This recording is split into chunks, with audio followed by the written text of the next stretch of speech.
Olá, boa noite. Eu penso que já estamos em direto. Acho que sim.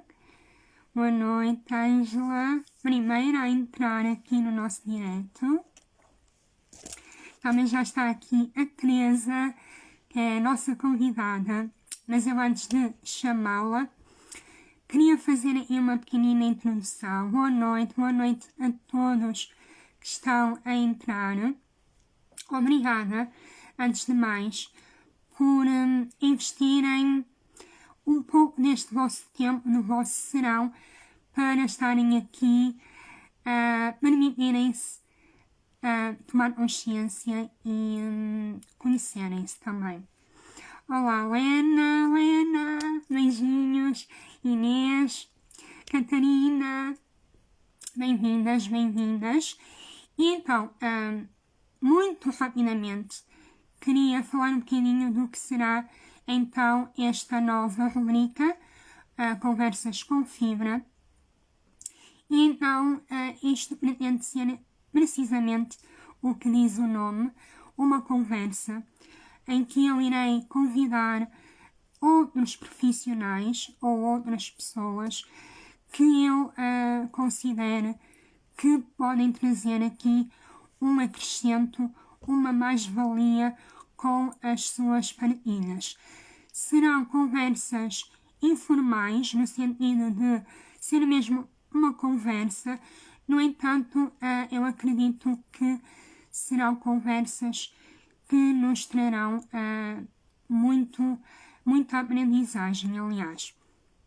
E para começar, eu quis muito trazer um tema que me é muito caro e que vai tocar aqui em muitas e muitos de nós, que é a humanização dos cuidados, ou, em muitos casos, a falta dessa humanização na prestação de cuidados.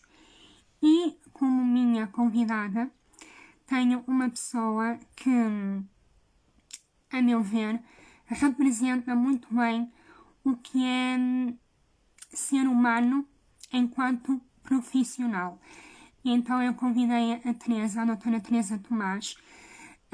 Eu e a Teresa já nos conhecemos de outras andanças literárias, digamos assim.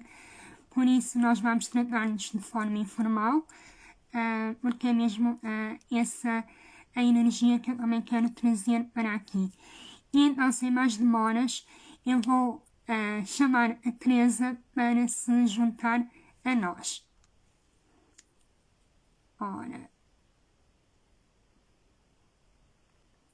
penso eu, acho que sim. É a minha primeira live, gente, por isso qualquer erro vocês vão me perdoar, ok? Eu ainda sou nova nestas andanças. Penso que agora a Teresa já vai entrar.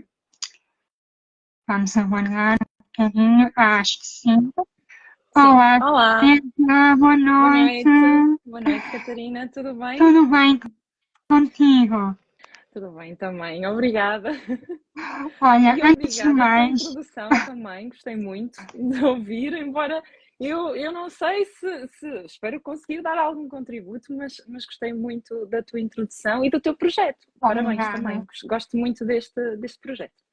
Obrigada, Teresa. Antes de mais, muito obrigada mesmo por teres aceitado o convite prontamente. Um, eu, para introduzir, antes de me apresentar novamente, eu vou partilhar aqui algo que me fez ver na Teresa a humanidade. A Teresa tem um projeto muito interessante e convido-vos desde já a irem ao perfil dela, seguir. É um projeto literário que se chama Ler a Doença, em que a Teresa nos convida e desafia a cada mês a ler um livro que aborda uma determinada doença. E, no seguimento desse projeto, num dos meses, o tema era a dor. E a Teresa escreveu uma crónica no blog dela que me tocou tocou imenso, que me emocionou imenso, em que ela falava do que é a dor, do que é o papel do médico, neste caso médico de família, no acompanhamento de uma pessoa com dor, e no caso específico era uma pessoa com fibromialgia, e isso tocou-me imenso, porque quem sente assim, quem escreve assim, é a personificação daquilo que é a humanização dos cuidados. E então, queria deixar aqui, eu depois posso partilhar o link no artigo, depois nas histórias, para vocês irem lá ler, porque vale a pena. Boa noite a toda a gente que está a chegar, boa noite, bem-vindas. E então, a Teresa é médica de família, como eu já disse, e eu vou-lhe pedir para ela então se apresentar na primeira pessoa, para então dar-nos aqui o mote para a nossa conversa. Obrigada, Catarina. Obrigada pelas tuas palavras sobre a crónica. Obrigada, a sério.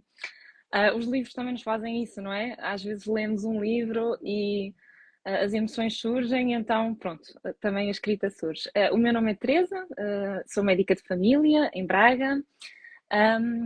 E tal como a Catarina disse, tenho este projeto do Ler a Doença e a minha atividade é toda ela realizada no centro de saúde, a nível do centro de saúde. É isso. Ótimo. E então vamos então já começar aqui pelo centro de saúde, pela medicina familiar. Eu vou partilhar aqui a minha visão. Para mim, desde sempre, mesmo antes de eu me ter formado como enfermeira, há muitos anos, para mim o médico de família sempre representou a primeira linha, ou seja, para mim sempre foi como que um anfitrião, primeiramente, não é? A primeira pessoa, o primeiro profissional a quem nós recorremos quando alguma coisa se passa na nossa saúde, e por isso mesmo o médico de família tem aqui um papel muito próximo, ou deveria ter aqui esta relação de maior proximidade para com os seus utentes e para com todo o sistema familiar. Sempre foi assim que eu vi, sempre foi assim que eu senti. Eu gostava, Teresa, que tu nos falasse um bocadinho desse papel do médico de família enquanto profissional de primeira linha no acompanhamento, neste caso uma pessoa com uma doença crónica, com dor crónica, fibromialgia. É uma questão importante, porque realmente o médico de família é suposto ser a primeira porta de entrada. Aliás, o médico, eu diria a equipa de saúde familiar, não é? Também, porque nós trabalhamos com enfermeiros e enfermeiras de família, que até muitas vezes são a primeira porta de entrada para chegar ao médico, à médica de família. Eu acho que é muito importante, porque quando uma pessoa começa a sentir que algo está diferente, ou que alguma coisa mudou, que é inevitável que isso represente uma ruptura na nossa narrativa. Ou seja, podemos ter medo, podemos ter sensações que não estavam presentes antes, e o que é que vamos fazer? Procurar ajuda. E claro que a primeira porta, acho eu, nos dias de hoje, é a internet. É o Google. E o Google é assustador, às vezes. E hoje em dia até existem tantas ferramentas como ChatGPTs e coisas assim, em que nós pomos os nossos sintomas e surge lá tudo, não é? Então eu acho que o médico de família ou a médica de família pode ajudar primeiro a tentar dar um entendimento ao que é que se está a passar. O que no caso da dor não é fácil, sobretudo se estamos a falar, por exemplo, da fibromialgia. E eu acho que esse é um dos maiores entraves. Estávamos a falar no início da humanização, à humanização. Inicialmente, porque às vezes as pessoas têm muito esta ideia que a fibromialgia surge, ou algumas doenças surgem catalogadas nos exames, e não é verdade. E às vezes o médico de família é aquela primeira porta e que também tem dúvidas. Muitas vezes também nos surgem dúvidas do que é que estamos presentes. Mas eu acho que aquilo que é talvez mais importante neste papel é realmente o primeiro impacto, como estavas a falar.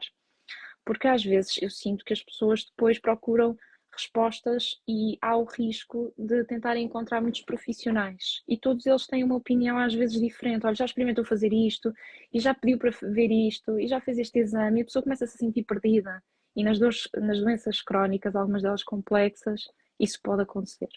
Portanto, eu acho que é como se fosse a pessoa que está ali no navio e tenta de facto dar um rumo ao navio. Idealmente, claro, obviamente. Isso é o ideal. Sim, sim. Eu posso partilhar a minha experiência, acho que é importante. Eu, por acaso, tive sorte na altura, em 2015, quando comecei com os primeiros grandes sintomas. O meu primeiro recurso foi à minha médica de família na altura, que posso dizer que foi incansável.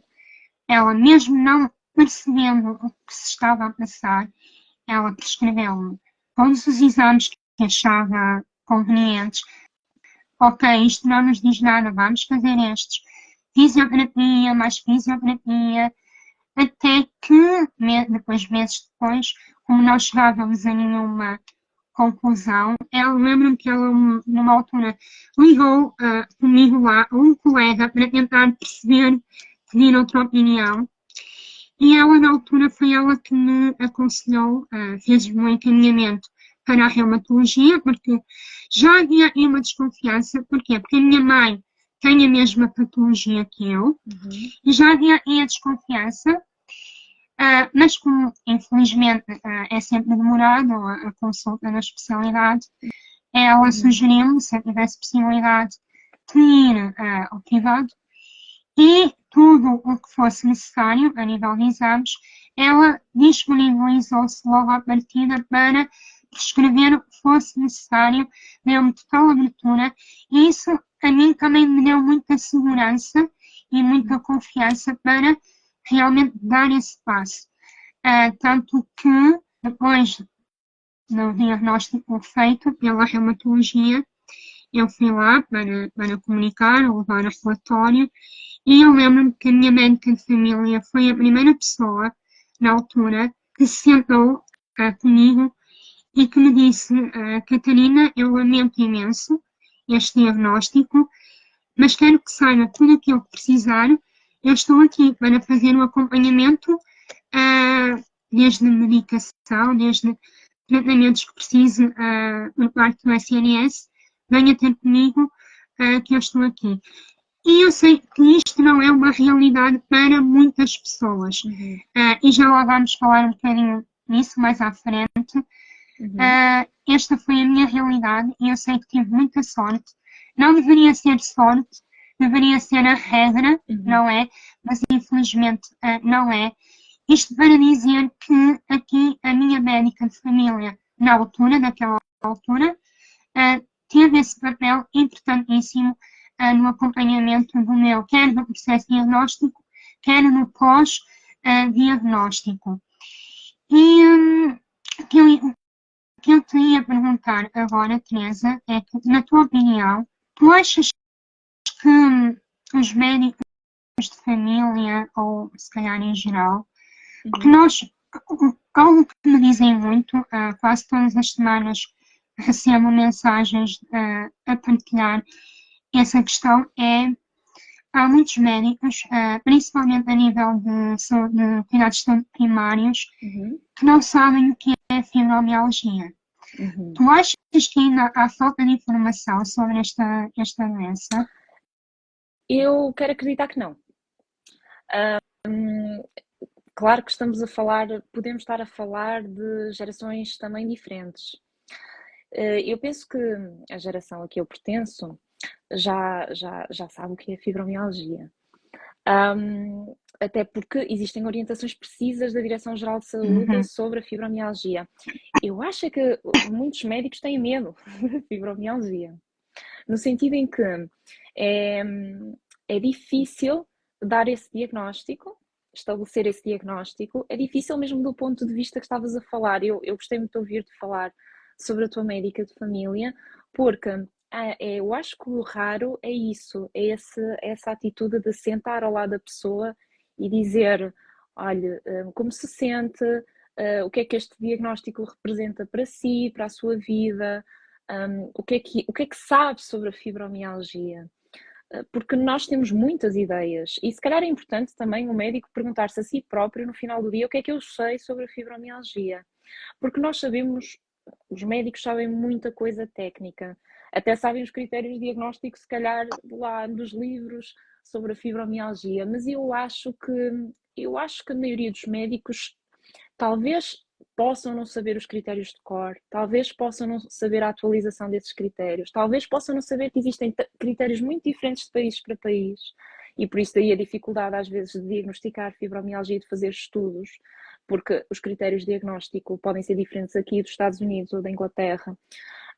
Mas sobretudo eu acho é que a dificuldade dos médicos de família é chegar a esse diagnóstico. Ou seja, como não existem, como estavas a falar, exames que digam assim, isto é fibromialgia, então chegar a essa conclusão, às vezes as pessoas até chegam à consulta e dizem assim, ó doutor, eu acho que tenho fibromialgia, porque eu estive a falar com um amigo, e sinceramente todos os sintomas que eu tenho até acho que são disso. E muitas vezes o médico o que diz é, ok, se calhar vamos tentar excluir outras doenças e se tal, depois ou encaminhamos para um reumatologista ou como tu disseste, porque não é só em Portugal, o tempo de resposta da reumatologia é bastante longo. Eu acho que se calhar não é tanto saber o que é fibromialgia, mas haver algum preconceito sobre a fibromialgia, no sentido em que eu não acredito que os médicos tenham preconceito do género a fibromialgia, isto ou aquilo. Eu acho é que às vezes eles sentem-se impotentes, tal como as pessoas que a têm, a oferecer um tratamento. Então, se calhar, as pessoas sabem que é fibromialgia, mas eu acho que às vezes se perdem nem que propostas de tratamento vão dar. Estou a falar de tratamento multidisciplinar, tratamento de medicamentos, tratamento psicológico, tratamento físico, exercício físico. Eu acho que aí é que reside a dificuldade, talvez, dos médicos de família. Agora, reconheço que eventualmente, claro, é preciso, todos os médicos e enfermeiros têm que se atualizar cientificamente e alguns podem não saber, por exemplo, a distinção entre o que é fibromialgia, o que é síndrome de dor generalizada. Há depois aqui algumas diferenças e se calhar, como os sintomas são muito vastos, se calhar a dificuldade está em estabelecer o diagnóstico e depois no tratamento. Penso eu, porque eu acho que um utente que chega com um diagnóstico destes, uma pessoa que chega com diagnósticos deles, depois vai querer uma resposta, não é? Aceita, ouve o diagnóstico e depois, e agora o que é que eu posso fazer? Porque eu não me sinto bem, o que é que eu vou fazer a partir daqui? Eu acho que aí é que começa a grande dificuldade, penso eu.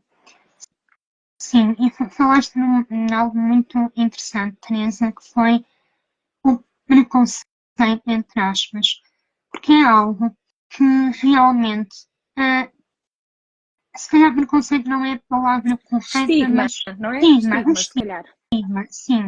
Uh, eu pergunto muitas vezes porquê.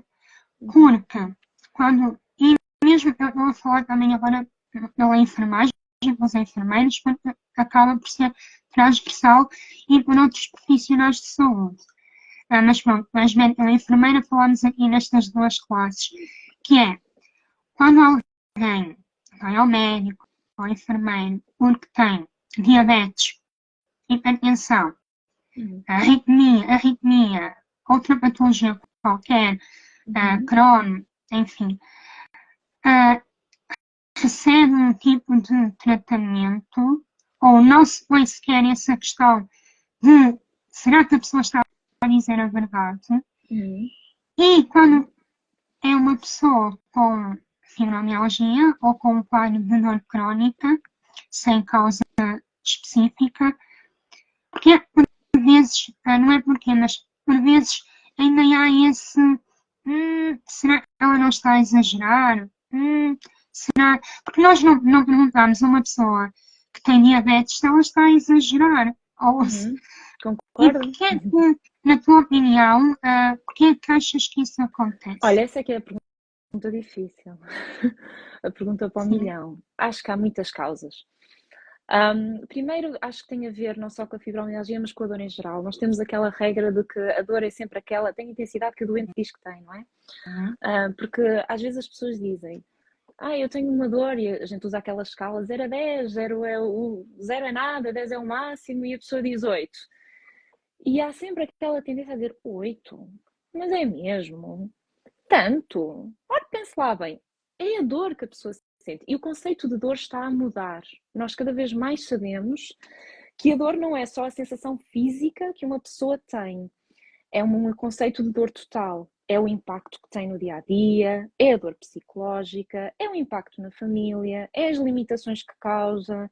E portanto já sabemos que a dor não é só aquela dor quando nós, sei lá, queimamos a mão num fogão e dizemos ai, e esperamos que ela passe, não é? A dor é mais do que isso.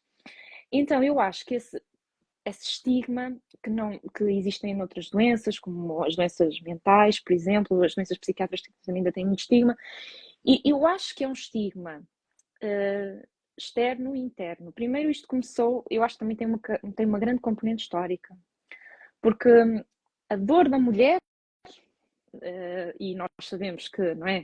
Por exemplo, a fibromialgia é mais, ou é mais comum em mulheres ou é subdiagnosticada em homens, são coisas diferentes, mas a dor na mulher sempre foi muito desvalorizada, então se estivermos a falar de minorias, como mulheres negras, então as raízes do conhecimento e do diagnóstico e do reconhecimento da fibromialgia, por exemplo, como doença, que foi primeiramente, penso que foi no século XVIII, que foi identificada, começou logo por ser muito associada à mulher que se queixa, ao histerismo, que são termos muito depreciativos, e então aqui existe muito esta noção de que, pronto, mulher queixa-se é exagerada, é dramática, então aí está um dos estigmas que é preciso começar a desconstruir. E depois acho que também tem muito a ver com o facto de, às vezes, o conhecimento de algumas doenças já está muito bem estabelecido, e a fibromialgia não, é uma doença em aberto. O que é, por um lado, é bom que esteja a haver investigação sobre isso, e cada vez mais. Eu acho que um dos grandes desafios, por exemplo, da fibromialgia é que antes era considerada, por exemplo, já chegou a ser considerada uma doença do foro psiquiátrico, já chegou a ser considerada uma doença só do foro mental. E hoje sabemos que existem vias, cada vez mais estudos mostram que existem muitas substâncias a nível cerebral que estão relacionadas com o processamento da dor e que, portanto, podem estar na origem da fibromialgia. Então, eu acho que quando um profissional não percebe muito bem, e era normal, porque no início não se sabia, cada vez há mais estudos, o que é que estava a gerar uma doença, perguntava-se, mas isto é real, isto está a acontecer, como é que uma pessoa pode ter tanta dor? Eu acho também para o ser humano é difícil entender, porque se calhar nunca experienciou isso, o que é ter uma dor que impacta a vida de uma pessoa. Portanto, eu acho que é um dos motivos pelos quais há estigma e também ainda existem alguns profissionais que não acreditam nestas doenças. Acreditar como se ninguém tem que provar nada a ninguém, há estudos, não é? Mas há muita gente que também, eu acho mesmo que às vezes os profissionais paralisam diante de algumas, porque é difícil. Uma vez eu tive um curso sobre doenças reumatológicas dadas por um reumatologista e ele falava na fibromialgia como é um dos maiores paradigmas da relação entre o profissional de saúde e o utente. Porque é preciso estabelecer um plano que seja muito bom para ambos, mas isso leva tempo, que é uma coisa que muitas vezes não existe nos centros de saúde, exige empatia e exige muitas consultas de seguimento. Muitas, não é só não é numa que nós vamos descobrir tudo. Não é numa que vamos dar todas as soluções. Ainda por cima porque não há soluções feitas. Se eu, por exemplo, se tu não gostares de hidroterapia ou de água, não vai servir para ti. Por exemplo, eu sei que tu gostas de correr, não é? De fazer exercício, mas se tu te estás a correr e eu dizer, olha, corra, que é o melhor que pode fazer, não vai resultar. Portanto, é preciso tudo uma descoberta das pessoas. Então, eu acho que essa é uma das respostas. Sim, sim, faz total sentido. E podemos já introduzir em um grande tema que nos trouxe aqui, que é a humanização. que nós, quer na Faculdade de Medicina, quer na Escola de Enfermagem, somos bombardeados, não é? Desde o primeiro ano, com a humanização dos cuidados, a importância, mas parece que quando se sai da faculdade ou da escola de enfermagem, muitos se esquecem e se ficam lá arrumadinho nas cartilhas teóricas e não é colocado em prática. Eu queria te perguntar, Teresa, na tua experiência, na forma também como tu atuas e como tu sentes, o que é para ti um cuidado humanizado? Olha, é uma pergunta também difícil, porque o cuidado humanizado devia começar. Eu costumo dizer que a humanização dos cuidados é uma situação que é muito. Não é só a nível do consultório, tem todo um ambiente à volta, não é? Então eu acho que um cuidado humanizado devia começar pela sociedade, mesmo na saúde. Então eu acho que, por exemplo, se calhar devia-se falar mais sobre estes assuntos. Se calhar devia-se começar por humanizar, debatendo, como tu estás a fazer com o teu projeto, haver espaço para vozes de pessoas com estas doenças, até espaço, se for possível, na comunicação social e até na cultura, nos livros, nos filmes. Por que não? Uma pessoa com dor crónica, representada, fielmente, claro, óbvio. E depois acho que a humanização dos cuidados também tem muito a ver a nível da estrutura, da forma como está feita a estrutura a nível dos, por exemplo, eu estava-te a falar há bocado do tempo. O tempo, para mim, é uma limitação muito grande na humanização dos cuidados. Claro que nós fazemos, pelo menos eu quero acreditar que grande parte das pessoas faz o melhor que pode com o tempo que tem. Mas acho que a humanização dos cuidados tem que passar, se calhar, por exemplo, olha, seria muito interessante haver personalização dos tempos de consulta. Se calhar eu preciso mais tempo para uma pessoa do que preciso para outra. Se calhar eu preciso de dar mais espaço àquela pessoa e outra. Depois a humanização dos cuidados devia ter disponibilidade de profissionais. Eu falo muitas vezes isso, não há psicólogos no Serviço Nacional de Saúde suficientes. É uma limitação enorme. Por exemplo, a fisioterapia, onde eu trabalho, tem imenso tempo de espera. Imenso. Para o que tinha antes. Pronto, cada vez mais há tempos de espera. Então, humanizar os cuidados também é dar acesso aos cuidados às pessoas. E depois, a nível do consultório, eu acho que tem muito a ver também com a comunicação, tem muito a ver com. Também falamos muito disso da faculdade, não é? Formar os profissionais em comunicação e empatia, comunicar de forma empática, acho que é muito importante isso também. É importante ouvir a pessoa, é importante escutar, não só ouvir, escutar, fazer silêncios, deixar a pessoa falar. É muito importante. Eu às vezes acho que não falo. Há consultas que eu quase não falo, em que é só a pessoa a falar. E no fim, tu se calhar já sentiste isso. Uma pessoa sente assim: eu não fiz nada. Mas às vezes ouvir é fazer o máximo que se pode naquela situação. E muita gente diz assim, algumas pessoas dizem, outras não, já vou mais leve. Porque se calhar em casa não tem ninguém com quem falar disto, porque também é muito difícil as pessoas à nossa volta, familiares, perceberem como é que nós nos sentimos. E tu disseste, eu vi alguns dos teus vídeos e tu disseste uma coisa que eu nunca tinha pensado. Eu acho que essa é a maravilha de nós termos estes projetos e de ouvirmos outras vozes.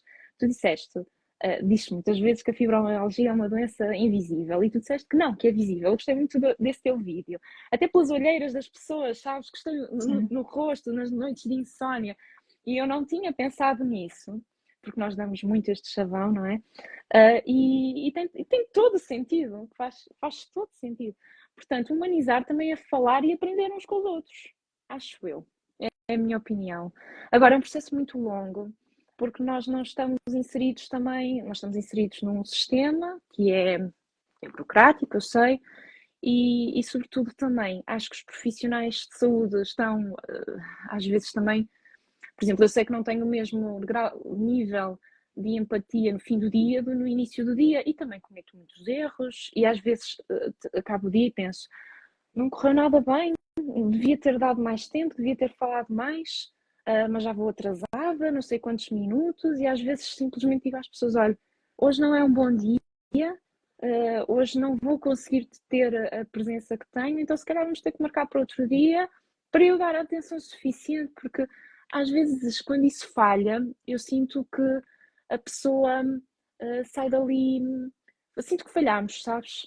E então eu acho que humanizar os cuidados também é humanizar os profissionais de saúde, que também há muitos que estão em burnout e às vezes não é fácil também para o profissional de saúde, que se calhar até tem uma doença também e está do outro lado a lidar com, às vezes o profissional também vê-se refletido um bocadinho em quem atende e pensa também em si. E portanto acho que humanizar é muito complexo e não tenho soluções fáceis, mas fazemos o que podemos, acho eu. Acho que é isso. Não sei se Sim, tu sentes isso, mas é isso que eu sinto. sim. E tu disseste agora algo muito interessante que foi, ok, eu agora não consigo, não tenho tempo, porque o sistema, o nosso próprio sistema, não é? Que É nos isso, é tempo, isso. por vezes também não deixa que haja esse tempo, essa disponibilidade. Mas lá está, nós podemos sempre dizer à pessoa, olha, hoje não consigo, vamos tentar agendar para depois. Isso também é humanizar, não é? Olha, acabou, pode ir à sua vidinha, não é? Às vezes é uma palavra, e eu agora falo do lado de cá, do lado da paciente, uma palavrinha, esse cuidado, essa atenção de dizer, ok, eu agora não posso, mas na próxima vez vamos conversar sobre isto. Isso dá um alento diferente e a pessoa sai de lá mais, ok, eu posso contar com este profissional, ele está comigo, não está contra mim.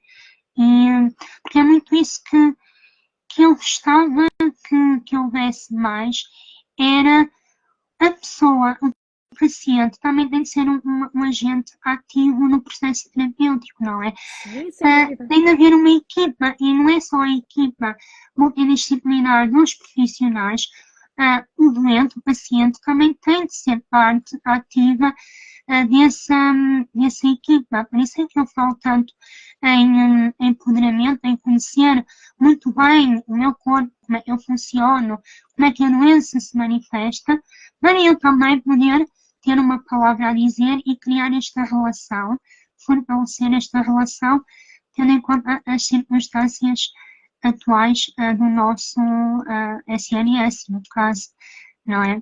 Mas lá está, a humanização é mesmo isso. Às vezes é nestes pequeninos detalhes e eu acredito que um pequenino com outro pequenino detalhe no final do dia é importante. E é importante para os doentes. E é como tu dizes, falta conversar sobre isto. Não se fala de dor. Parece que ainda é um elefante no meio da sala que toda a gente está a ver, mas toda a gente quer ignorar. E apesar de há tantos e tantos anos já ser considerado um sinal vital e tudo isso, ainda acaba por ser algo de desvalorização. E eu lembrei-me agora de partilhar algo contigo também, com todos. A Associação Portuguesa de Fibromialgia está a levar a cabo um estudo em parceria com outras entidades sobre a desvalorização das doenças reumáticas no contexto de saúde. E nós já temos acesso a alguns dados. E os dados são Assustadores? um bocado assustadores, um bocadinho grande assustadores. Porque se já custa haver essa desvalorização por parte de pessoas que não têm a obrigação de saber o que é uma doença reumática ou qualquer doença, quando essa desvalorização vem por parte de um profissional de saúde que pode até não saber a 100% o que é a doença, não ser a sua especialidade, mas que sabe o que é, porque estudou, quando essa desvalorização vem da parte dos profissionais, custa bastante. porque a pessoa que seria aquela primeira pessoa a dar-nos a mão, em termos profissionais, por vezes é a pessoa que nos tira o tapete. E isso depois também, na própria integração da doença, ou aceitação, eu gosto mais do termo integração da doença, isso também vai ter repercussões, quer a nível emocional, quer a nível mental, a nível de saúde mental, quer mesmo a nível da progressão e da evolução da doença. Sentir que eu não tenho o apoio por parte do meu médico vai causar aqui moça. Claro. Por isso é que é importante termos este espaço aberto de partilha e de conversar, e lá está, deveria haver uma maior representatividade, seja na literatura, seja no cinema, seja onde for, para que realmente se normalize, aqui com aspas, a dor, que se normalize a fibromialgia e que se retire este estigma da doença invisível, porque isso ainda pesa muito, o facto de não haver um papel, um exame que diga tem isto, quando nós partimos um braço, está lá, não é, no raio-x, braço partido. E na fibromialgia não há isso. E eu acredito que isso também leva a que o caminho seja tão difícil aqui de trilhar. E agora eu queria perguntar e refletir contigo o que é que nós podemos fazer na prática, no dia a dia, quer enquanto pacientes, quer enquanto profissionais, para tornar os nossos cuidados mais humanizados? Olha, eu acho que a nível profissional, claro que ter curiosidade e querer se formar continuamente, não só sobre dor em si, mas também sobre este tema em particular, quer seja sobre as doenças reumatológicas, quer seja sobre a fibromialgia. Eu acho que se nós ouvirmos a experiência de outros profissionais, eu também acho que é importante para humanizar os cuidados. Quanto mais um profissional percebe sobre uma doença, eu acredito que mais consegue humanizar. Porque acho que uma das piores coisas que um profissional pode sentir é que não está de todo a perceber o que é que está ali a passar e o que oferecer. E depois caímos no risco de dizer não há nada a oferecer. E isso custa muito ouvir. Deve ser uma das coisas mais duras de alguém ouvir a dizer, olha, aguente, não é? Nada empático, nada. E portanto, eu acho que isso é eu acho que esse é um dos pontos, obviamente, mas não chega. Porque, por exemplo, quando falei há bocado do curso, uma das coisas que as pessoas falavam muito era: mas eu nunca sei o que é que oferecer aos meus utentes com fibromialgia, eles parecem nunca melhorar e eu sinto-me frustrado. E o colega que tinha muita experiência no tratamento perguntava porque é que se sentiam frustrados. Porque, na verdade, as pessoas o utente é que está verdadeiramente frustrado muitas vezes. E leva essa frustração para o consultório. E é claro que se tu me perguntares, olha, mas é mais fácil fazer uma consulta em que está tudo bem ou uma consulta em que a pessoa ventila todas as emoções que lhe vão na alma? A resposta é muito simples, mas a vida não é feita disso. A vida é feita de tentar ajudar e ouvir o outro. Portanto, eu acho que os profissionais o que é que podem fazer? Acho que podem tentar ouvir, não julgar, é muito importante. Nós todos temos preconceitos, todos. Fora dos profissionais de saúde, o ser humano tem muitos preconceitos em si, internalizados, externos, pronto. E aquela coisa da dor do outro é ser sempre é sempre menor que a minha, não é? Aquela coisa de não está assim tão mal, de certeza. Isso tem que ser combatido, porque há bocado estávamos a dizer a dor é sempre aquela que a pessoa diz, e é verdade. Não é uma questão, acho que é muito importante abandonar este preconceito do fingimento, esta coisa do preconceito de tenha certeza. E depois também acho que é muito importante, em termos dos utentes, também era o que tu estavas a dizer, o empoderamento, não é? eu acho que se as pessoas estiverem informadas, também podem. hum, eh, Falta uma palavra em português neste momento. Mas podem, não é reclamar, podem debater, mas podem conversar melhor com o profissional de saúde e até perguntar o que acha sobre esta terapia que eu li, não é? Pesquisar e até levar. Eu sei que há muita gente que leva isso a mal. Que eu sei que sim. Em todo lado existem pessoas que acham sempre, esta acha que é melhor que eu. Não, mas eu continuo a achar que a pessoa deve ter essa informação. E se o profissional de saúde não souber, porque a medicina é um mundo enorme, tal como tantas outras áreas são um mundo enorme. E, portanto, pode perfeitamente dizer, e é lícito, e isso é o conselho para os profissionais, eu agora não sei, vou pesquisar e depois digo o que é que eu acho. É muito importante, porque, sobretudo na minha área, medicina geral e familiar, é um mundo enorme e a gente não consegue saber tudo, nem acompanhar tudo novo. E, portanto, acho que é importante também a pessoa estar informada e ir com todas as dúvidas, mesmo como eu te disse há bocado, que não haja tempo de ver todas as dúvidas, vamos ver as mais importantes e na próxima falamos. Mas acho que é importante também para a pessoa humanizar tudo, para se humanizar estes cuidados, as pessoas também estarem muito informadas e saberem o que querem perguntar. Porque depois, quando uma pessoa está em sofrimento, e na fibromialgia os sintomas cognitivos são muito importantes, às vezes há este brain fog, não é? Fibro fog. Sim. Uma pessoa às vezes chega lá e não perguntei isto, não fiz estas questões, e então haver uma estruturação acho que é importante.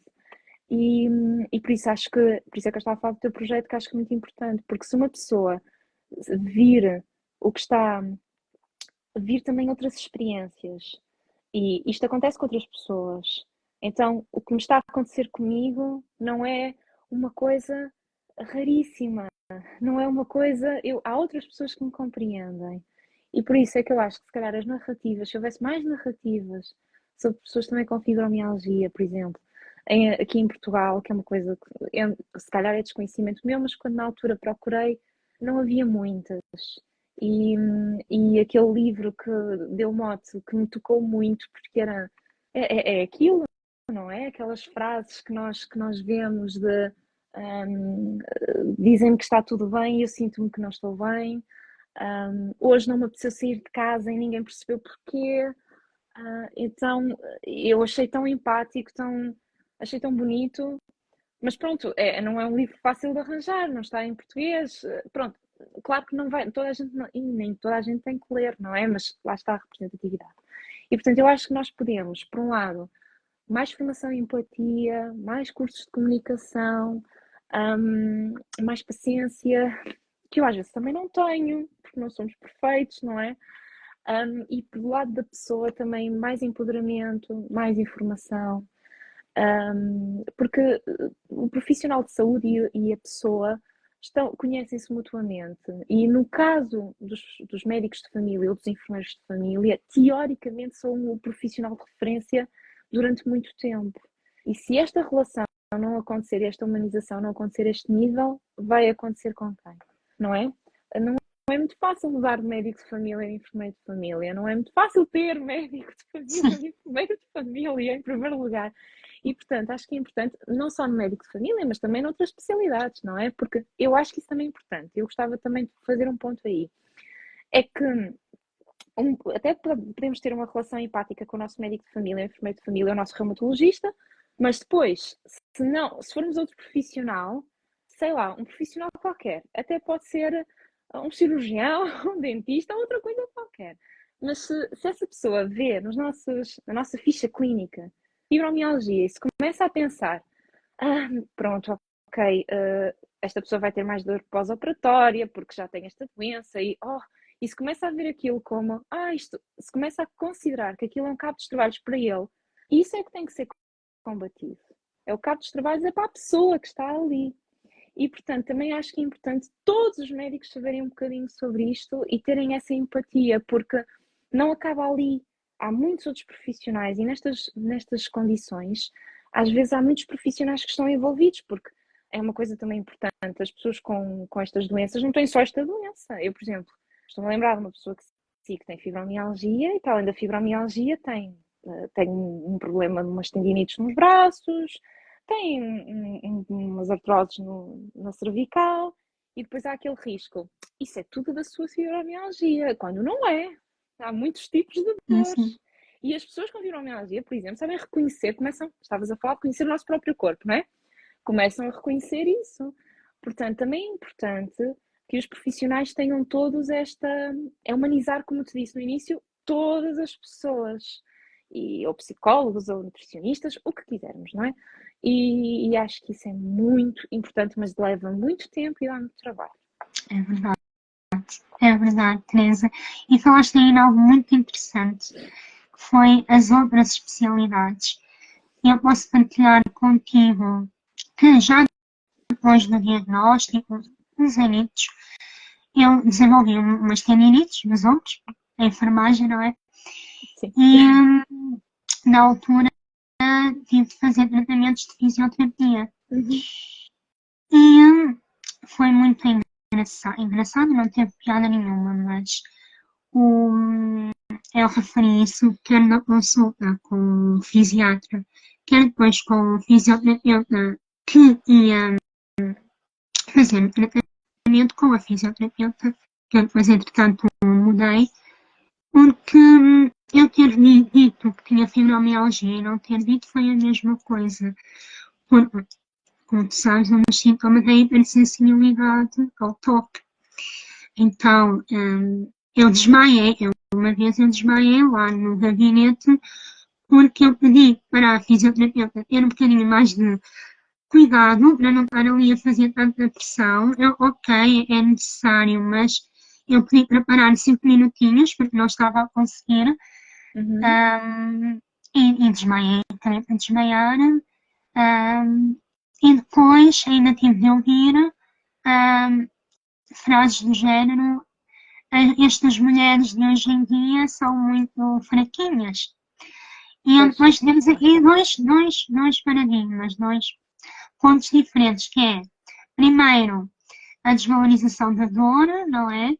E depois a mulher, porque se calhar se fosse um homem, perdoem-me os homens, mas é a realidade, se fosse um homem, não era fraquinho.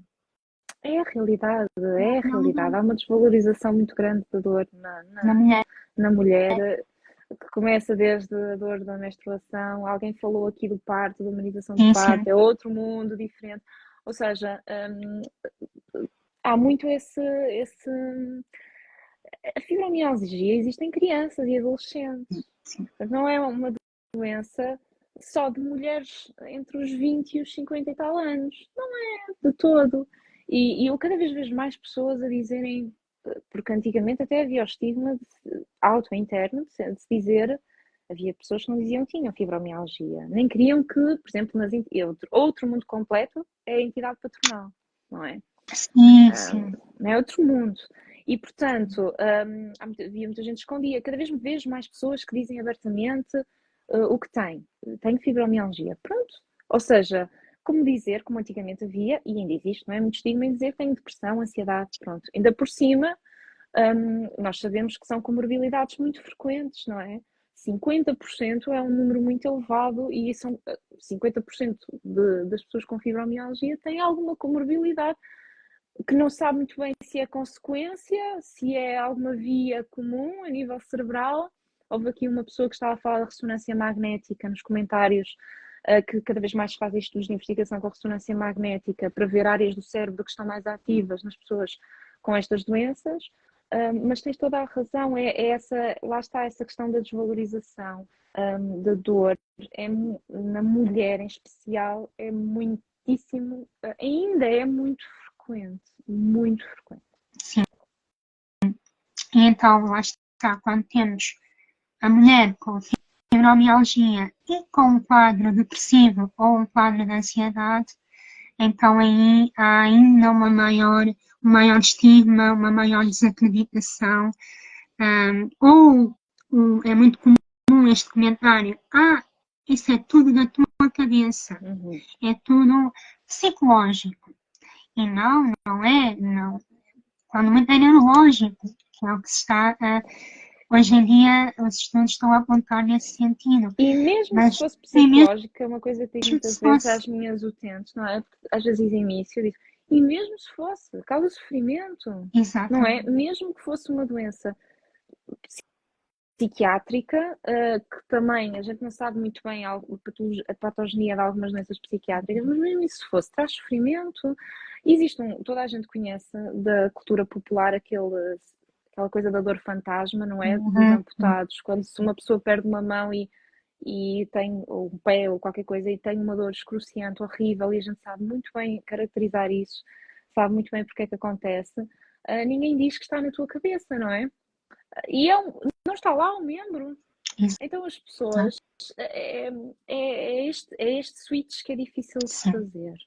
É muito difícil de fazer. E se me perguntares, é porque é difícil fazer uma consulta a uma pessoa com estas doenças? Também é muito difícil fazer uma doença de uma pessoa com um cancro que está em profundo sofrimento. Também é muito difícil fazer a uma pessoa ou um pai ou uma mãe que tem um filho que está numa situação muito crítica. Enfim, há tanta complexidade no ser humano que é muito importante nós combatermos este tipo de comentários como estou aqui a ler aqui neste comentário, porque realmente só que todos nós temos, volto a insistir que eu acho que isto é importante, ninguém é perfeito, todos temos preconceito interno, então é por isso que eu acho que, preconceito, desculpa, eu lembro muito do prejudice, não é? Estigma interno, internalizado.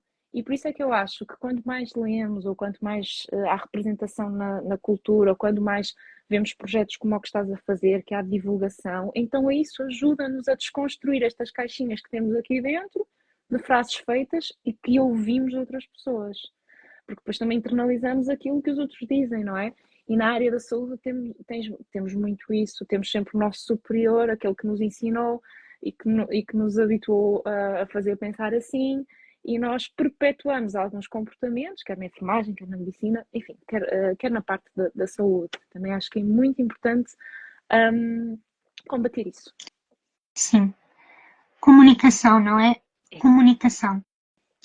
Informação é algo que também batalho muito, que é informem-se, informem, falem sobre. Uhum. A pessoa não quer ouvir. Não, se ela pessoa não quer ouvir, ou terá de querer ouvir. Falar sobre a doença, normalizar a dor, porque todos os estigmas, todos os preconceitos históricos, a partir do momento em que nós começamos a trazer isso para os nossos dias, a normalizar, aos poucos vão-se diluindo, não é de um dia para o outro, Claro. não é? Demora muito tempo, é quase como arrancar ali ervas daninhas com raízes profundas, mas é preciso dar esses passos. E nós, como pacientes, como doentes, também temos esse dever de nos informar e de informar. Lá está, também de ser esse elemento ativo. Eu falo muito da importância de nós termos o nosso caderno para registar o que se passa connosco, dúvidas antes de ir à consulta, preparar a nossa consulta. Quero abordar isto, quero perguntar isto, porque lá está, às vezes os nossos coronafogos não colaboram. E eu insisto muito nisto. Registrem, auto-observem-se, mapeiem o vosso corpo, mapear, registar, até para eu, se me doer aqui o ombro, eu poder dizer, isto não é da fibromialgia, porque a dor não é igual. E isso vai ajudar o médico. Vai também ali desbravar caminho, poupar tempo, que pode ser depois usado para outros assuntos. Lá está, nós também temos de fazer, todos nós, é um trabalho de equipa, fazer cada um a sua parte e também comunicar e falar sobre as coisas. Eu acho que é falar que a gente se entende, como em tudo. E estou aqui a ler também alguns comentários que vão passando de partilhas. E é muito isso, lá está, isto é um caminho, é um caminho. E nós vamos dando um passo atrás do outro, atrás do outro. Vai continuar a haver incompreensão, vai continuar a haver o estigma, a desvalorização, a desacreditação, vai continuar a doer isso, porque além da dor que já temos, ainda vem isso. Mas depois também pensar no outro lado. Há também profissionais que estão dispostos a ajudar-nos, que nos compreendem, que nos ouvem, que estão ali para nos dar a mão. E também lá está, focar também nessa parte boa, nessa parte positiva. E, ok, eu não gosto deste profissional, vou procurar outro que esteja mais alinhado comigo, não é? Nem sempre é fácil, ok, mas sempre que nos for possível fazer alguma coisa, não ficarmos na passividade, não ficarmos sentados à espera que algo mude, porque dificilmente vai mudar. Dar pequenos passos. É como eu digo, mesmo no plano terapêutico, das pessoas que eu acompanho, se não puder fazer exercício 10 minutos, faça 5. Se não puder ir ao ginásio, dê uma caminhada no jardim. O pouco é melhor do que nada. E acho que isto também se aplica aqui. Se eu for humana, nós somos seres humanos e às vezes esquecemos, se eu for humana e empática na prestação de cuidados e também para comigo mesmo enquanto doente, eu já estou a dar um passinho pequenino que é melhor do que nada. E eu acho que isso é também importante, de parte a parte. Concordo contigo. E a humanização, eu acho que a nossa geração tem um papel muito importante nisto de humanizar. E agora falo no geral, não só nos cuidados de saúde, mas no geral. Nós temos também este papel e este dever de humanizar naquilo que nos for possível, seja através das partilhas pessoais, dos livros que lemos, da música que ouvimos, na troca de ideias com amigos, com colegas de trabalho. Isso, trazer essa humanidade para os nossos dias, essa empatia para os nossos dias. Porque é quase como um músculo, quanto mais eu treinar, mais consistente ele vai ficar, não é? E eu acho que aqui é igual. Eu às vezes fico um bocadinho pessimista por momentos, mas depois penso, não, a minha geração vai fazer alguma coisa. Eu acredito muito que cada um pode pôr ali uma sementinha e um dia há de florescer, cada um fazer a sua parte em todas as áreas da vida. Não sei se alguém quer deixar alguma pergunta, podem ir deixando. Nós já estamos a caminhar para o final da Eu nossa acho live. que há aqui uma pergunta Sim. que era se na medicina clássica há pouca relação entre os sintomas e a história de vida da pessoa, nomeadamente da relação a esta patologia e a trauma. Desde familiares. Não, isto já é outra parte. Ora, é uma boa pergunta. Ora bem, na medicina geral e familiar, uma das coisas que o médico e o enfermeiro de família deve fazer é tentar conhecer a história de vida da pessoa, que, como a Catarina disse há bocado, não se esgota numa consulta. Às vezes é preciso muitos encontros até uma pessoa, e até para uma pessoa se sentir preparada para falar de. O trauma é uma coisa muito particular, que é um terreno pantanoso e difícil, porque há muita gente. Aí é que eu acho que há muito pouca formação, porque é uma coisa muito específica, muito. E abordar traumas tem que ser feito na hora certa, com a pessoa certa e tem que ser feito num ambiente seguro.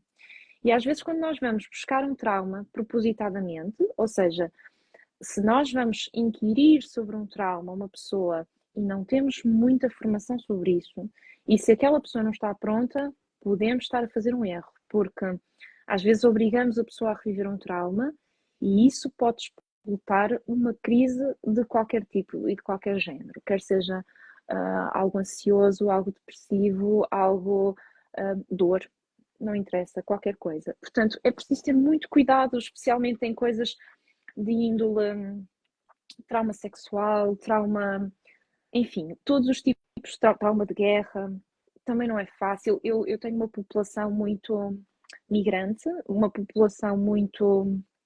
Eu sigo uma população que veio muito de países que sempre tiveram guerra ou que passaram por grandes guerras, e há muita gente, e é uma das questões que uma pessoa às vezes questiona, é precisa de falar sobre isto, e muita gente diz-me que não, e que não quer. E é perfeitamente válido, perfeitamente. Eu acho é que nós temos de ter realmente a consciência, como profissionais, que existe essa relação, sem dúvida. Porque é evidente que às vezes, aconteceu-me há uns tempos uma coisa que é um péssimo exemplo, mas eu acho que também é importante darmos os péssimos exemplos que nós fazemos, porque somos seres humanos. Eu há uns tempos, com uma pessoa que tem uma doença, que tem fibromialgia, eu cometi um erro gigante, mas mesmo muito grande. Muito grande, e admito, que foi, a uma certa altura, eu disse uma coisa muito pouco empática a esta pessoa, que foi, você, a Dona Natal, está sempre zangada. E foi terrível, foi super pouco empático. E não tinha nada a ver com a doença dela, tinha a ver com outra questão. E aquela pessoa disse-me assim, doutora Teresa, como é que eu não posso estar zangada? E na altura ela começou a falar-me sobre sobre coisas que eu não sabia, já há muito tempo. Ela nunca me tinha contado. E eu fiquei, ou seja, no final da consulta fiz assim, estás a ver, parva que tu és, que coisa você foste dizer. Aquela coisa que se nos sai e imediatamente nos arrependemos, já que estupidez que eu fui dizer, não se pode dizer isto a ninguém, nem sequer se dizem a mim, quanto mais a uma pessoa. E também aprendemos com os erros. E pensei logo, poxa, tu que falas tanto de comunicação e foste dizer esta baboseira. Mas, por acaso, ajudou-nos às duas. Nós tínhamos ali um bloqueio e começámos a falar sobre esses traumas dela. Eu não estou a dizer que temos que fazer isto. Nunca ninguém diga a uma pessoa que está sempre zangada. É diferente quando, embora seja uma técnica de comunicação na gestão da raiva, dizer você está zangado, mas a maneira como eu disse não foi muito empática, pronto. Mas ajudou-nos muito e agora vejo de uma maneira completamente diferente. Aliás, ajudou-me a descobrir uma dinâmica da vida dessa pessoa que eu não sabia e que ela provavelmente até hoje não esteve pronta para me dizer, porque eu já tinha perguntado e nunca me tinha dito, e aquilo foi o nosso desbloqueio. Se calhar fui demasiado, não sei, na altura saí do meu papel quase de profissional e fui tão que ela sentiu-se à vontade de dizer aquilo. Isto para dizer que os traumas têm uma relação, mas as pessoas têm que se sentir muito preparadas para contar em um ambiente muito protegido. Até porque, e os médicos de família têm esse problema, e os enfermeiros de família, é que muitas vezes lidamos com a família. E às vezes as pessoas têm medo que nós contemos coisas aos familiares, que comentemos com filho, primo, tio, enfim, não interessa. E às vezes as pessoas não se sentem muito à vontade para descortinar algo tão traumático na vida da pessoa. Portanto, nós temos de dar tempo à pessoa, mas também temos que nos importar de perguntar isso. Portanto, acho que é importante. E quem diz traumas diz outras coisas, diz preferências, sexualidade, religião, espiritualidade. Há muitos temas fraturantes, até políticos. Às vezes a política surge no consultório, que é uma coisa que pode ser fraturante, não é? Entre pessoas.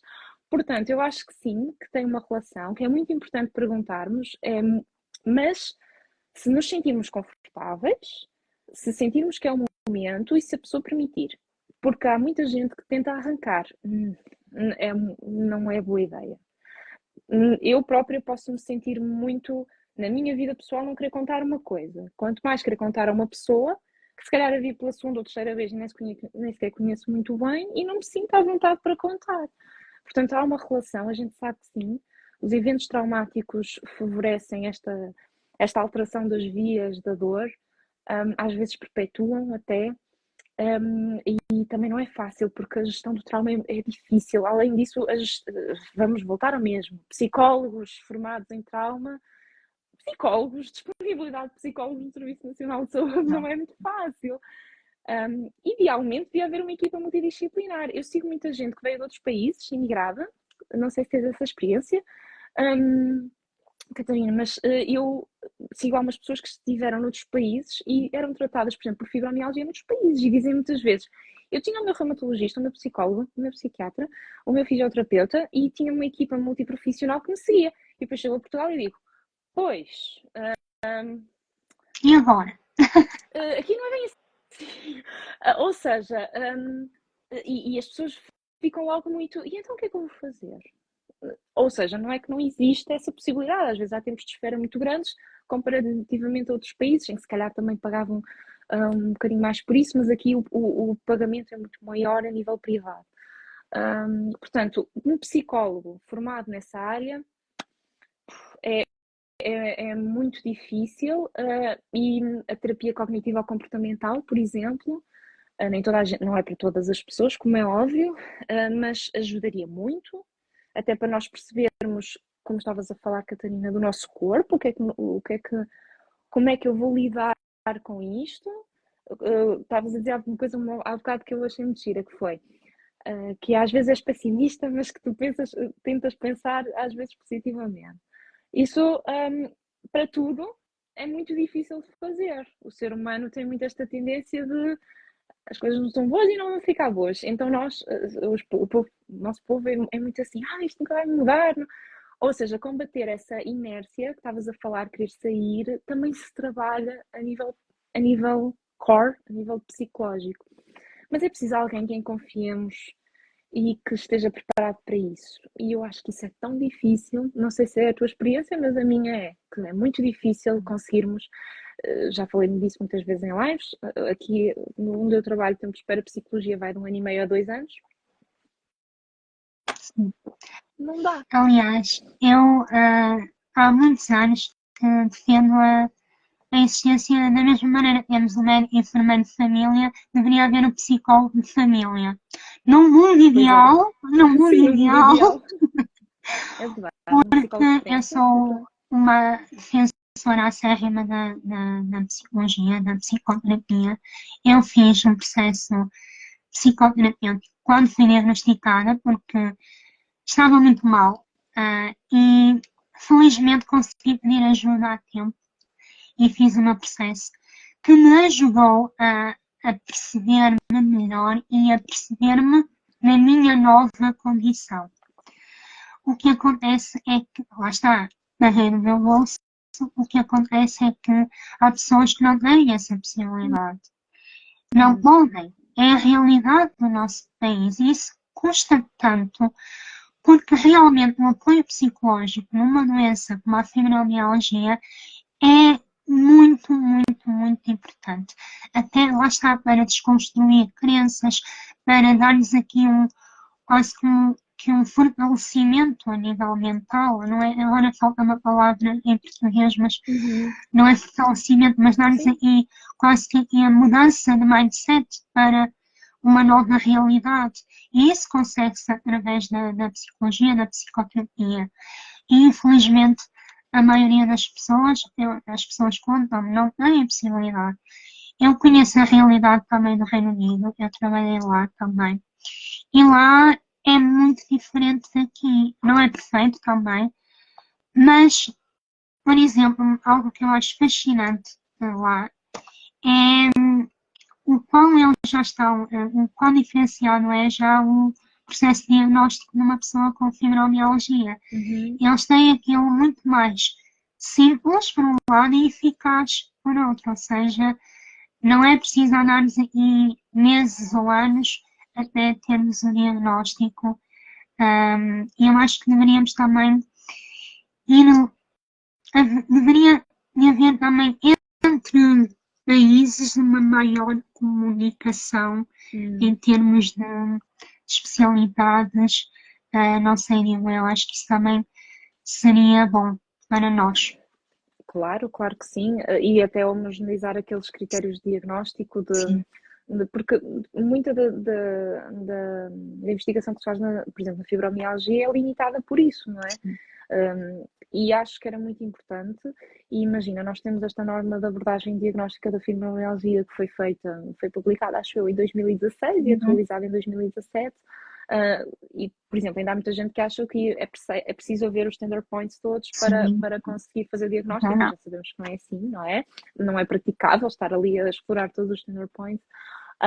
E já temos esta norma muito direitinha, o que já dá, até explica-nos direitinho os exames que temos que pedir para excluir outras doenças, explica direitinho os questionários da dor, isso está disponibilizado.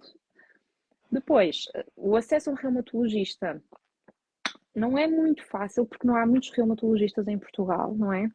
O número de reumatologistas não é muito, e depois há outra coisa que é, estamos a falar depois em cidades, depois existem pessoas que vivem longe, que vivem no interior do país, em que o acesso é menor, não existe reumatologia em todos os hospitais. Pelo contrário, muito, muito, muito difícil às vezes aceder, e às vezes as pessoas não querem aceder, é tão longe, para quê? Não querem ir, tenho essa dificuldade às vezes. Tinha mais noutros sítios que trabalhava, mas sim, aqui também acontece, e o tempo de espera é tão grande que as pessoas vão procurando outras alternativas. E às vezes vão a sítios muito curiosos. Eu recordo-me um caso pessoal da minha família de uma doença reumatológica com dor muito, muito intensa, não controlada, que na altura, há muitos anos, nem sequer se ouvia falar quase de reumatologistas, e essa pessoa foi era uma senhora que era apelidada de bruxa, em que fazia assim, fez umas mesinhas no corpo e disse: Pronto, agora está curada porque isto era qualquer coisa. Ou seja, esta pessoa foi muito tempo privada de um tratamento que lhe podia ter mudado o curso da doença completamente. Portanto, as doenças reumatológicas também não são uma novidade no mundo da medicina comparativamente a uma diabetes, uma hipertensão. E às vezes é preciso, enfim, é este compasso de espera. E existem países que já têm isto mais estruturado. O nosso, eu quero acreditar, pronto, o Serviço Nacional de Saúde faz o melhor que pode. Eu defendo muito, claro, o Serviço Nacional de Trabalho nele, não é? Totalmente. Lá está. Eu acho que faz o melhor que pode, mas com as ferramentas que tem. E às vezes à custa de muitas horas extra dos colegas. Repara, se tens um colega que faz imensas horas extra, chega ao fim do dia cansado, terá a mesma disponibilidade para ouvir do que outro que trabalha às horas direitinhas e até tem um tempo para ir à casa de banho e para comer. Há pessoas que nem isso conseguem fazer quase, porque se dedicam mais 10 ou 15 minutos à pessoa, já sabem que não vão almoçar, já sabem que vão sair uma hora mais tarde, e depois há pessoas que têm família, têm filhos, enfim, têm a vida pessoal dela. Estavas a falar da comunicação entre países, e até eu ia a outra dimensão, que era a comunicação entre nós, entre os profissionais. Já isso é difícil, por exemplo. As Sim, pessoas dizem muito, verdade, verdade. não pode falar com o meu reumatologista. Eu, não posso, não consigo, não há canal de comunicação entre nós. Acho que as pessoas não têm noção disto. Não há, é muito difícil. Eu, se quiser ligar e falar com um reumatologista, eu tenho que ligar para o hospital com um canal de comunicação como qualquer outra pessoa e ficar o tempo de espera todo, e provavelmente não vou conseguir falar. Temos aquelas cartinhas, não é? Mas às vezes era tão mais fácil só ligar o telefone e falar um bocadinho, porque às vezes temos dúvidas, não é? E será que eu posso, por exemplo, introduzir esta medicação ou propor este tratamento? Acha que sim? Acha que podemos fazer isto em vez de esperar, sei lá, os 6 meses até à consulta seguinte que se tem desta especialidade, por exemplo? Era mais fácil, mas pronto, temos que caminhar para isso. Acredito que há boa vontade, acredito, apesar de todo o caos que existe às vezes, mas acho que é importante. Pronto, é importante. E depois também é importante perceber, por exemplo, para mim, um tempo de espera de reumatologia, se me disseres 3 meses, para mim é muito pouco, 3 meses, é rapidíssimo. E se calhar para uma pessoa que está desesperada, 3 meses é muito tempo. Mas o tempo de espera de reumatologia às vezes é um Uhum. ano. Portanto, se me disseres 3 meses, Oh, uau, é ótimo. super rápido. E se calhar tem uma pessoa à minha frente que diz, rápido? Rápido era na semana a seguir. Ou seja, depois existe esta diferença, não é? Entre a perspectiva dos outros e a nossa perspectiva cá dentro. E se calhar se houvesse uma aproximação também destas realidades, porque depois há de boca em boca, não é? Olha, o meu médico, a minha enfermeira disse-me que é um ano. E ali é 2 anos. Um ano? Não sabia, eu achava que era 3. Pronto, depois isto vai de boca em boca e as pessoas vão falando também, isso é importante. Mas, sobretudo, eu acho que a mensagem mesmo foi o que tu disseste. As pessoas têm, também é muito importante nós defendermos a nós próprios como pessoas participativas na doença. É importante sabermos, é importante participarmos e é importante também participarmos ativamente no processo terapêutico, porque esse é o primeiro ponto. E, e acho que cada vez mais, da parte da medicina e da enfermagem, está-se a abandonar este modelo paternalista e há um modelo de decisão partilhada. Isto funciona melhor para si, isto não funciona, o que é que funciona melhor, quais são as suas expectativas, quais são os seus medos, quais são as emoções, o que é que gostava de conseguir no final de 3 meses, 6 meses, de um ano, e também perceber as expectativas, se são realistas ou se são irrealistas, não é? Mas isso é importante, porque se tu fores para uma consulta com a ideia, eu quero me curar e quero ficar completamente, ter um processo de cura, esta narrativa da recuperação, se estiveres muito focada nisso, e se o teu profissional estiver focado numa terapia de reconstituição, ou seja, como tu estavas a falar, integrar a doença e agora como é que eu vou daqui no meu, quase como se tu tivesses um caminho traçado e em vez de seguir este caminho vais ter que seguir outra alternativa, mas vais avançar, então tem que haver onde é que está a comunicação aqui, não é? E é preciso saber isto tudo. E esse é um dos desafios. Eu acho que esse é o primeiro desafio. Depois, a partir daí, uma pessoa vai seguindo o caminho. Sim, Acho que é isso. sim, é isso, Teresa. É sermos, cada um fazer a sua parte e nós, enquanto pacientes, fazer também a nossa parte. Isso também nos dá, depois assim, a mim pelo menos, dá-me uma maior confiança, não é? É como eu digo muitas vezes, ninguém pode conhecer o meu corpo melhor do que eu.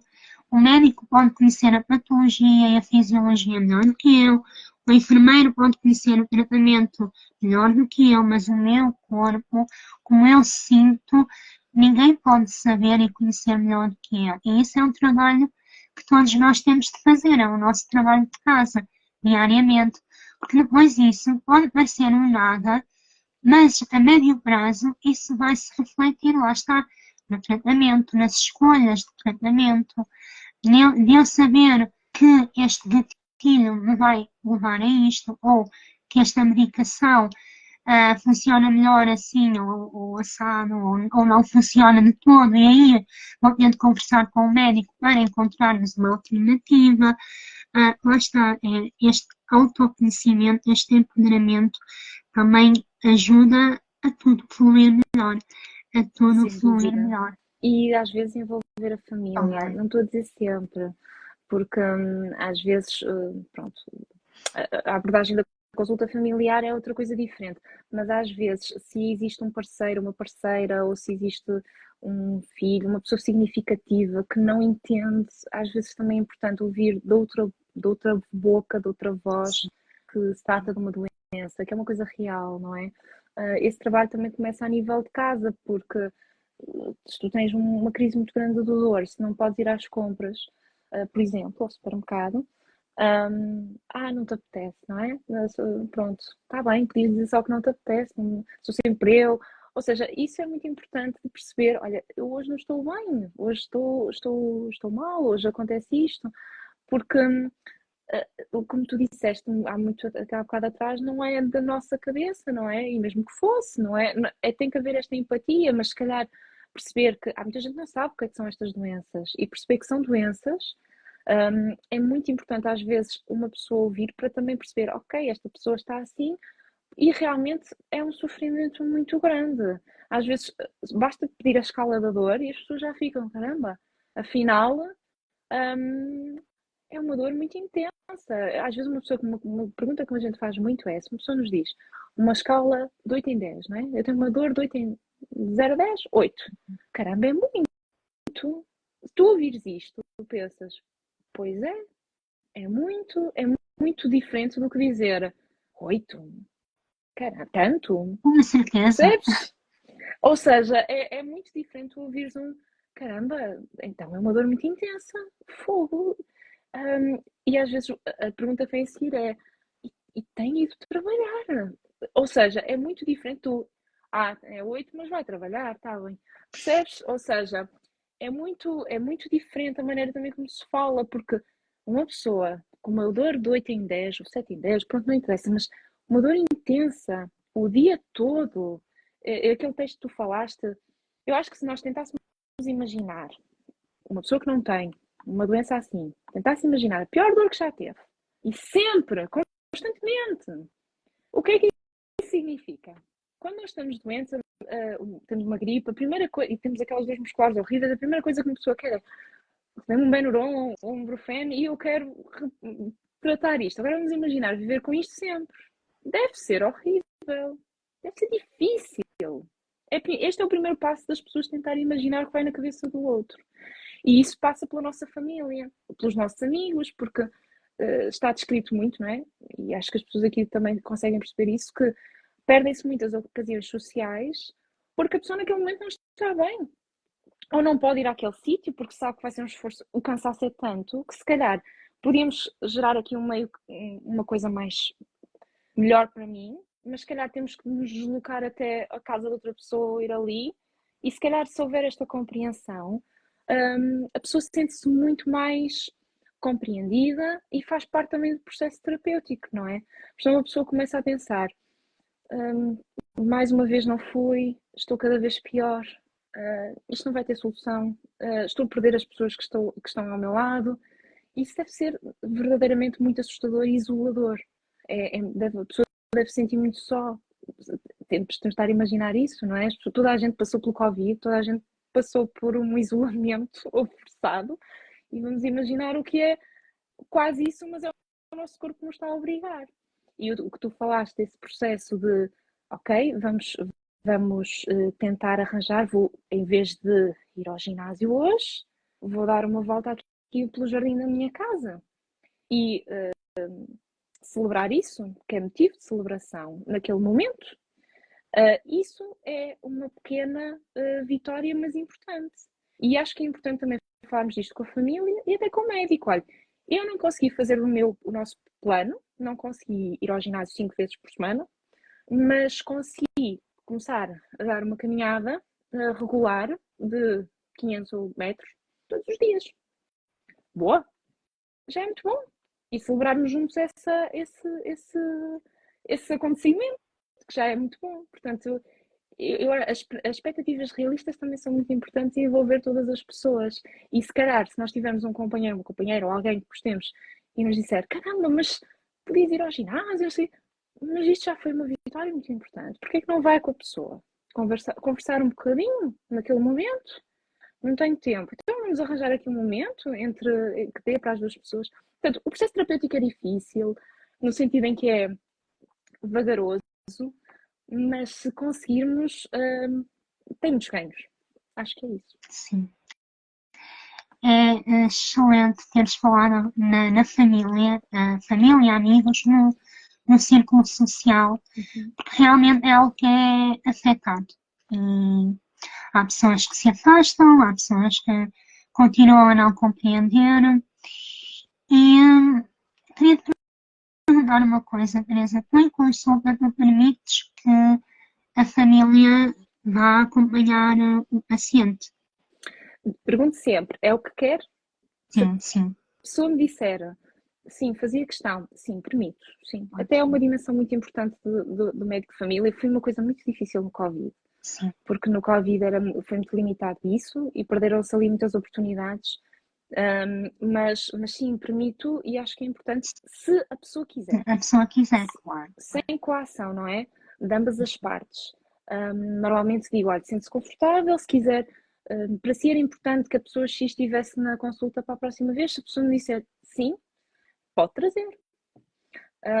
Acho que é importante e acho que na medicina geral e familiar isso já é muito mais normalizado, porque claro, família, desde que seja bom para a pessoa, e depois é por isso que temos que ter aqueles problemas, aquelas questões dos traumas que estava a falar, para não haver coação, e para também haver um cuidado muito grande, porque se eu sei que é uma pessoa, uma família, um familiar que vai começar com um discurso muito condenatório, ela não faz, ela não quer. Isto não é só nestas doenças. Por exemplo, com os idosos é muito comum, não é? Sim, sim. Porque ele não come, porque ele não quer, porque ele não faz, porque ele tem preguiça. É muito importante tentar haver ali, é difícil conter, porque a pessoa começa a ficar afetada, a pessoa que está ao lado a ouvir isto, não é? E uma pessoa tem que trabalhar isso devagarinho. Essa é uma aqueles momentos em que se calhar sabemos que os 20 minutos não vão chegar e temos que pensar, pronto, com calma, vamos se calhar arranjar aqui mais um momento, se me for permitido. Mas sim, acho que é muito importante, porque quem diz família, diz alguém Sim, significativo. Já tive uma sim, pessoa que sim. levou um melhor amigo, Sim, sim. porque tinha uma relação tão importante e de repente essa pessoa começa a faltar aos eventos sociais e sentiu um afastamento muito grande. E queria que algum profissional pelo menos explicasse o que é a doença. E porque a pessoa não fazia ideia, achava que isso não existia, que era tudo, lá está, cabeça. E, e pronto, e acho que isso é importante. Às vezes escrevo, às vezes quando a pessoa não pode levar, escrevo recomendações, porque um plano terapêutico escrito por um profissional também é diferente. Está lá escrito e então a pessoa pode partilhar com a família, que foi uma decisão que não foi inventada, é isso, é validar. Então às vezes foi importante escrevo, como a pessoa se sentir melhor. Às vezes faço isso, por exemplo, deve fazer exercício físico depois de acordarmos, não é? Não aquelas indicações muito para outra pessoa perceber, ok, isto é uma indicação médica, não é porque esta pessoa decidiu que era assim. Pronto, às vezes também é uma alternativa para se fazer. Sim. Sim, por vezes lá está. A desacreditação é tanta que parece só quando o médico ou o enfermeiro diz é isto assim, assim, assim, parece que às vezes aí a pessoa, se calhar ela tem razão, se calhar é mesmo assim, e pode haver aí uma mudança de comportamento para com o familiar, isso Daí também a muito importante. representação na cultura popular, por exemplo. Exatamente. Se nós nos habituássemos a ver, não é? Como há, sei lá, aquele filme, há um filme, não me lembro do nome de animação, Turning Red, acho eu, não sei se é da Pixar ou se é da Disney. Há muita representação que não é direta de algumas doenças crónicas. Por exemplo, há personagens que têm o dispositivo da monitorização da Uhum. diabetes. Muito naturalmente vê-se aqui. E a representatividade, uma pessoa ver-se ali representada, é muito importante. E a fazer coisas banais, Exato. que é isso que importa, não é?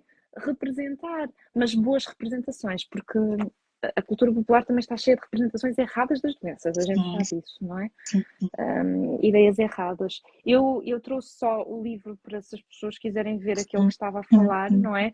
Em inglês, desculpem, que é o Tender Points, da Amy Berkowitz, acho que é Maravilhoso. assim que se escreve, que é um livro assim muito pequenino, assim escrito só com, com pequeninos trechos, é muito bonito.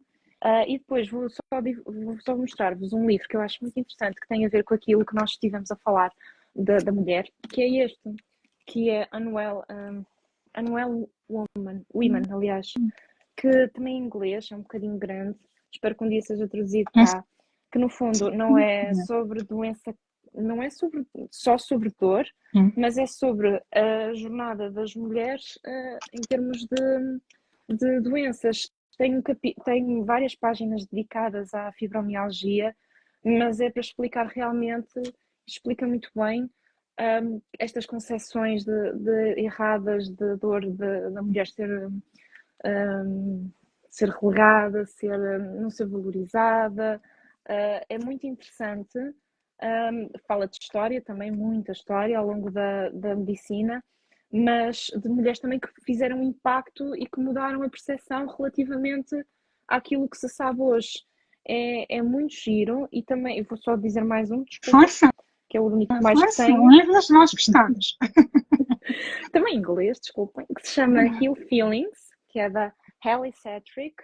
Este já é um bocadinho maior, mas é muito, muito interessante porque tem a ver com a mãe da narradora teve uma pneumonia e depois da pneumonia nunca mais recuperou, ficou sempre com uma fadiga crónica.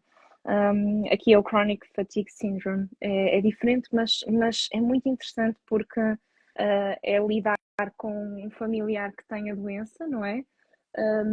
O busca por muitos médicos, muitos profissionais para dar uma resposta, e a própria personagem acaba por começar a desenvolver também queixas.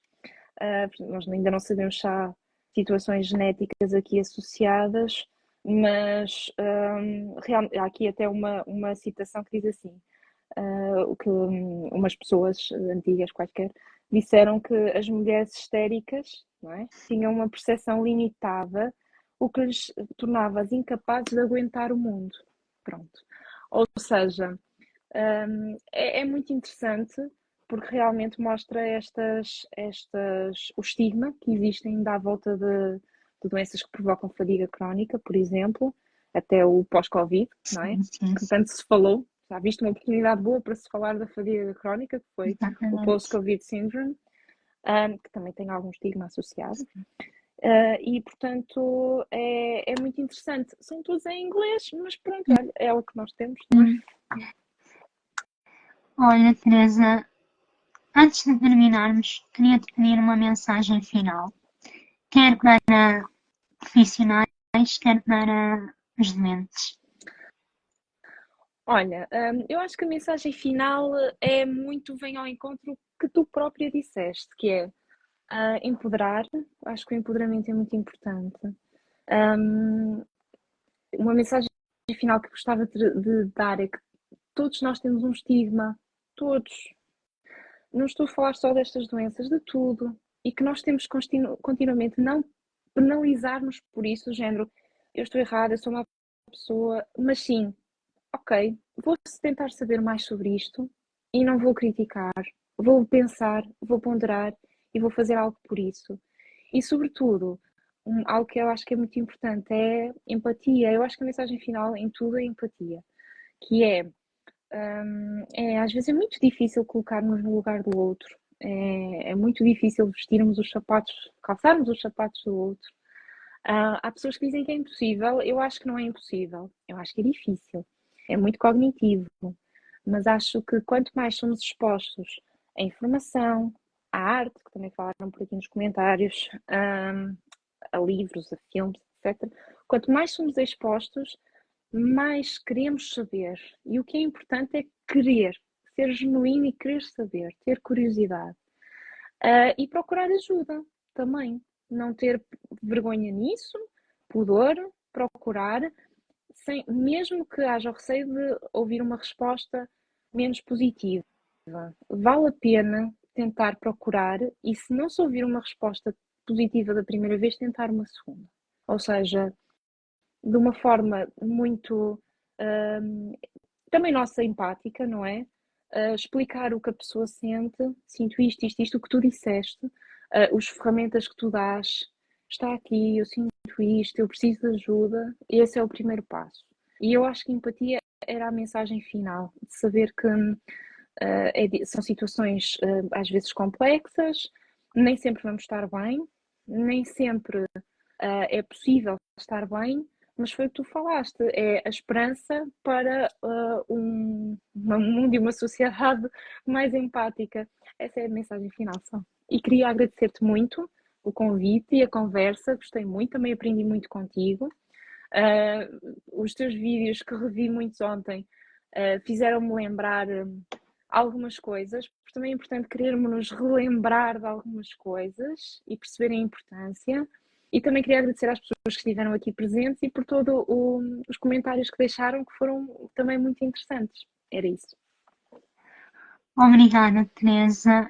Eu acho que depois disto vamos querer todas ir morar para Braga para tentar tentar que a Teresa seja a nossa médica de família, que ela deve ter poucos atentos.